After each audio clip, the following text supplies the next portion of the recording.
Alright, so now the polishing is done, let's revisit these frets. Okay, so having leveled the fretboard out, what we're going to do is just go over this with a rocker. You can hear there's a bit of a rock on that one. So we're just going to make sure the neck is well supported, and I like to hold it as well just to reduce the shock that goes into the body and the neck joint. And we'll just give it a bit of a tap, see if we can. There you go, that's much better. Just, you know, the less you have to level, the less crowning you do. That's sort of okay there, but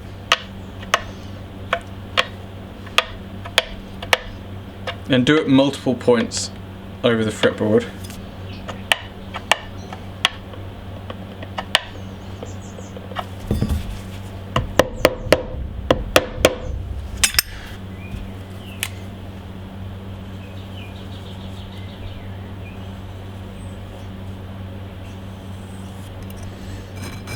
So I'll take the majority of the material off with the 240 grit, then probably just on the beam I'll go over to 400 grit just to get the scratches out.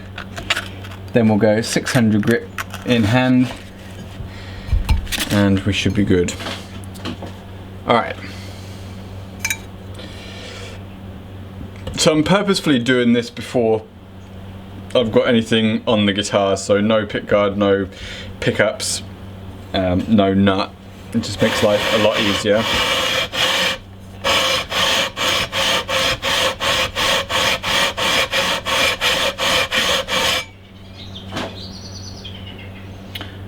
Well, so those are all done already.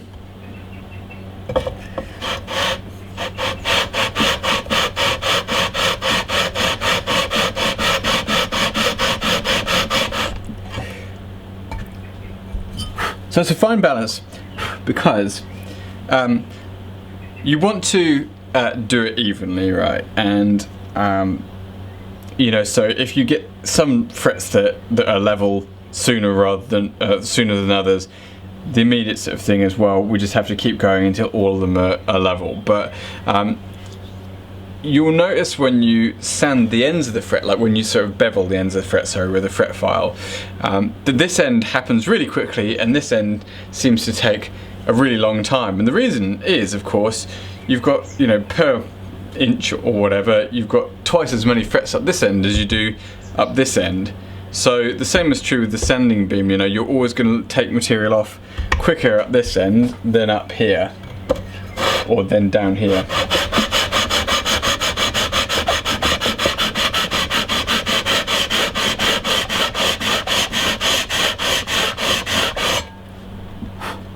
Nice level frets, and what we'll do now is we'll get some tape on there and we'll give them a bit of a crown.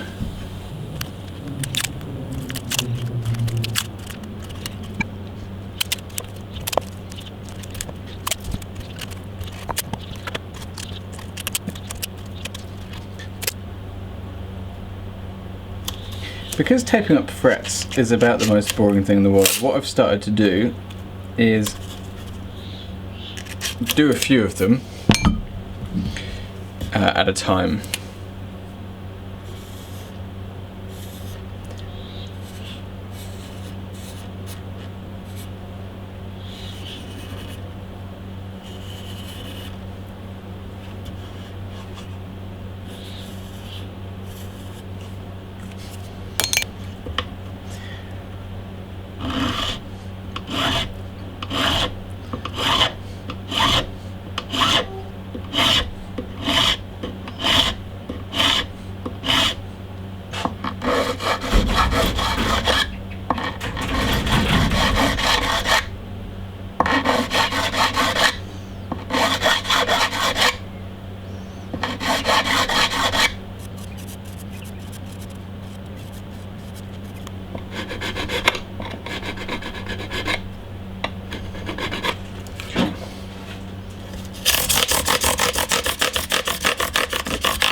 Alright, so we're just going to press the slugs into the pickup coil. Now of course these are not magnetized, so we're not worried about polarity.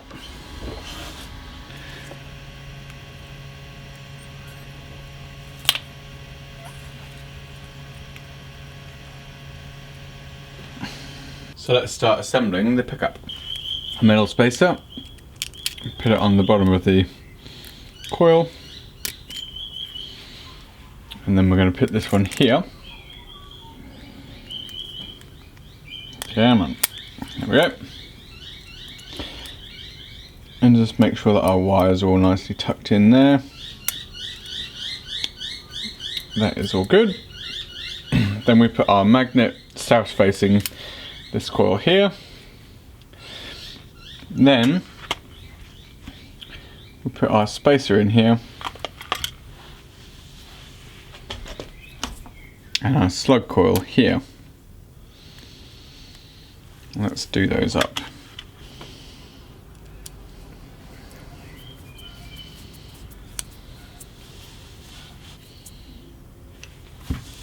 Okay, so all that's left to do then is hook these wires up here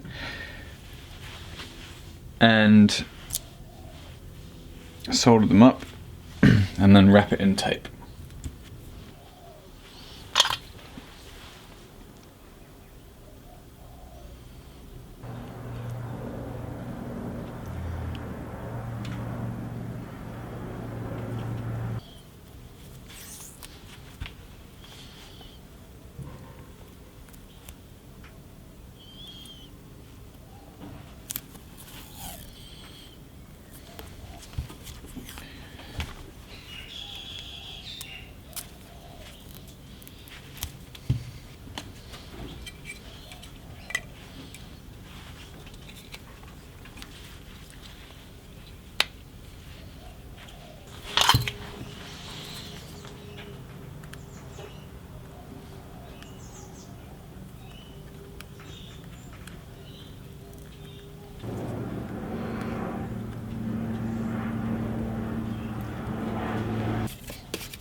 Yeah.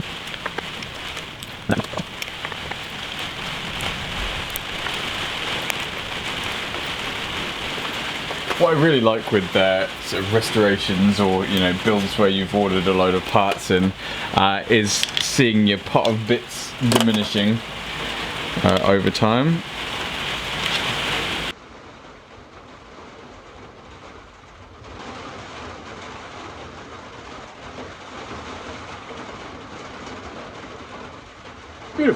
Alright, so that is our tuners on. Let's flip this back over very carefully so we don't bash anything.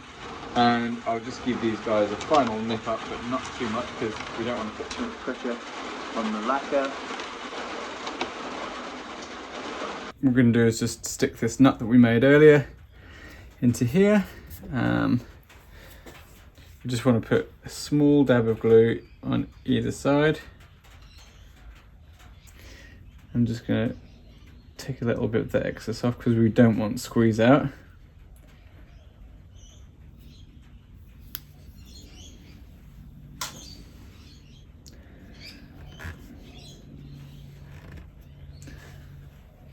Yeah, that's nice.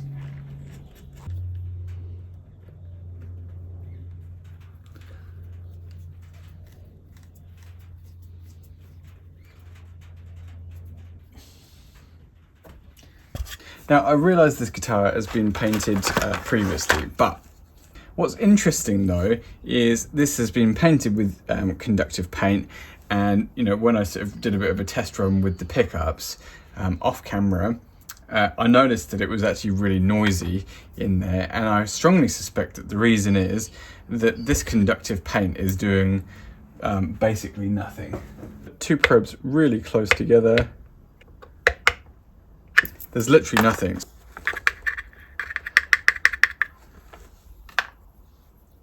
So I mean, this is no secret. There's plenty of information on the internet about this, but it's basically just 1 part graphite powder, which you can get at your local hardware store. You know, they use it for sort of lubricating locks and things like that. It's like a dry lubricant, but it's also reasonably conductive. So 1 part graphite powder and 1 part acrylic lacquer. Incidentally, on fenders as well, you know, this is not throwing shade at the big boys, but on fenders as well, every time I've measured up conductive paint, it has been, you know, barely conductive. Now, I'm far from being an electronics expert, but we've gone to all the trouble of making sure that the paint inside the cavity was conductive. And I think with Faraday cages, they need to be closed. What we're going to do is just going to put some aluminium tape on here, and because we ran the conductive paint around the sort of the lip that this seats in, hopefully it'll make a nice connection. This will then be grounded and it will complete our Faraday cage.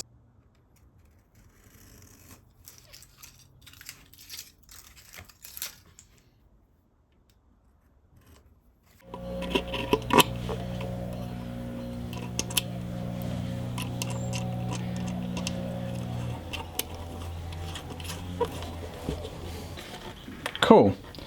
It's starting to look like an SG. I guess we can probably put these in without any issues. So let's do that.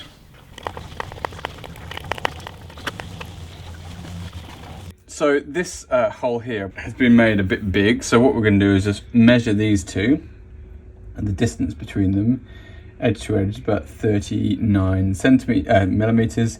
And we'll have a look at this one here and just make sure that it's the same. 39. All right, that'll do us.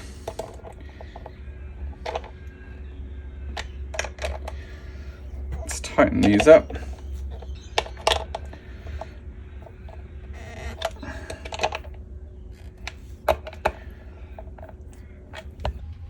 So let's flip the guitar over, and we just need to put this back plate on.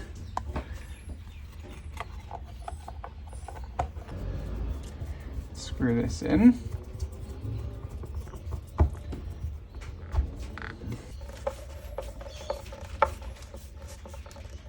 The hole is pretty shredded on this, but the shredded sort of bit of it doesn't go all the way. So hopefully we'll find some useful wood in there, and with a bit of tightening up, we'll get enough to get a reliable purchase on there. That's feeling nice and tight.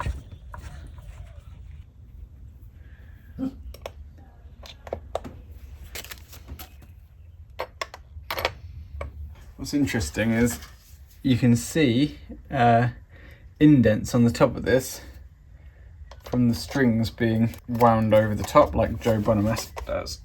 And I personally like that because it means that you can lock these right down.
What we're going to do now is just tape this guy up here, and we're just going to give this nut a final sand. So at the moment it's sanded to about 240 grit.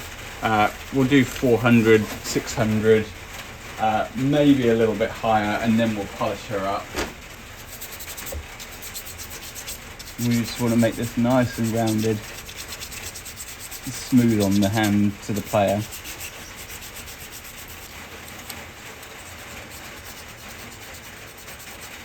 And actually we can take this front edge off a little bit as well, because, you know, don't forget that it's not that front edge that's the important bit, it's the bottom of the slots. So if we just round that off a little bit, it just all makes it nicer to the hand.